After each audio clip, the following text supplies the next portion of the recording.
Welcome once again to Commander by Danon. We have something of a tradition on this channel where we build decks for family members on their birthday. Well, this week is Cutestuff's birthday. For those who don't know, Cutestuff is my beloved wife and the editor on this channel. Her birthday is on Saturday. So, since we don't normally have videos on Saturday, I thought it would be fun to spend the whole week building decks for my wife. So this will be Dragon Week on Commander by Danon. To start off our week, we've got a Bracket 3 deck led by Tiamat. Also, and I know it's annoying to keep hearing this, but statistically, if I don't ask you to like and subscribe, the video gets fewer subscribers. Tiamat is a 7-mana 7/7 legendary dragon god with flying. When she enters the battlefield, if she was cast, we search our library for up to 5 dragon cards, not named Tiamat, that each have different names, reveal them, put them into our hand, and shuffle. For those who missed my lore video that I did years and years ago, Tiamat is the goddess of dragons and is worshipped and revered by all evil dragons. Well, not so much worshipped, but feared. Once upon a time, D&D players said that the pre-made modules were too easy. So TSR, the company that owned D&D prior to WotC buying them, created an encounter where Bahamut would send the players to fight Tiamat so they could dip the Wand of Orcus into her heart's blood, destroying it. What Bahamut doesn't tell the players is that if they try to teleport away, he'll just send them right back into the fight. Also, Tiamat summons her 5 consorts, a great worm of each color. That's right, white, blue, black, green, and red. Yes, just like magic. And that summoning is mirrored in her magic card. Now, part of the reason we're doing a Dragon Week, in addition to celebrating Cutestuff's birthday, is to show off some of the new magic cards that have been printed in the years since Tiamat was printed. Namely, the ones from Tarkir Dragonstorm. And one of those is called the Spirit Dragon. So this deck was built with that card in mind. Also, since we're building a 5-color Bracket 3 deck, I didn't want to hold back on the budget. But before we get to our deck list, a quick word from our sponsor, Ultimate Guard. I know I'm sponsored, so you may not believe me, but Ultimate Guard katanas are the best sleeves on the planet. They have gorgeous colors like these green ones, are durable and long-lasting, and an absolute joy to shuffle. Let Ultimate Guard protect your cards with katanas. Pick yours up today at your local game store, or order them on Amazon. Link down below. In order to build a functional commander deck, you need lots of different pieces, which is why I try to rely on my handy-dandy checklist. 50 mana sources, usually split between 37 lands and 13 pieces of ramp, 10 pieces of card advantage, 8 to 10 pieces of spot removal, 2 to 3 board wipes, 2 pieces of graveyard hate, and 1 sudden I win card. Oh, one more quick announcement before we get started. I'm currently streaming over on Gaming with Danon as well as Twitch. It'll mostly be Final Fantasy XIV, but you're more than welcome to pop in and talk about Commander. Honestly, about half my streams are talking about manga, anime, or Commander. Starting off our land base, we've got Command Tower and Exotic Orchard, the old, reliable budget lands that belong in just about every multicolored Commander deck. We're also running all 10 fetches: Flooded Strand, Arid Mesa, Polluted Delta, Verdant Catacombs, Wooded Foothills, Scalding Tarn, Marsh Flats, Bloodstained Mire, Windswept Heath, and Misty Rainforest. Lots of ways to find the lands that we need. Speaking of which, we're running a few type lands in Xander's Lounge, Ziatora's Proving Ground, Jetmir's Garden, Rogram Triome, Savai Triome, Ketria Triome, Hallowed Fountain, Sacred Foundry, Watery Grave, Overgrown Tomb, Stomping Ground, Steam Vents, Godless Shrine, Blood Crypt, Temple Garden, and Breeding Pool. We're also running Bojuka Bog as a utility land. Finally, we've got 1 Plains, 1 Island, 1 Swamp, 3 Mountains, and 3 Forests, all serving as basics. Not exactly a budget land base, but one that will help us cast our spells.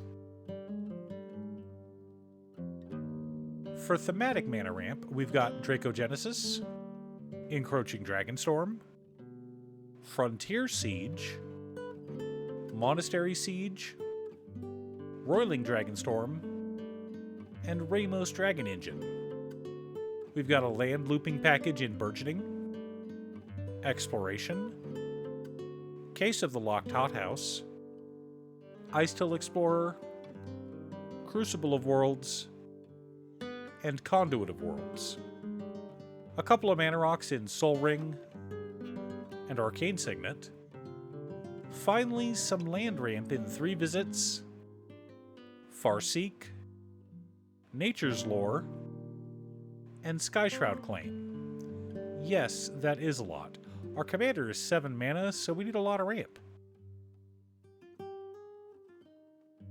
Our card advantage package consists of Bone Devourer, Demonic Tutor, Jeska's Will, Windfall, Phyrexian Arena, the Immortal Sun, Furcrag Cunning Instigator, and Shadrick Silverquill.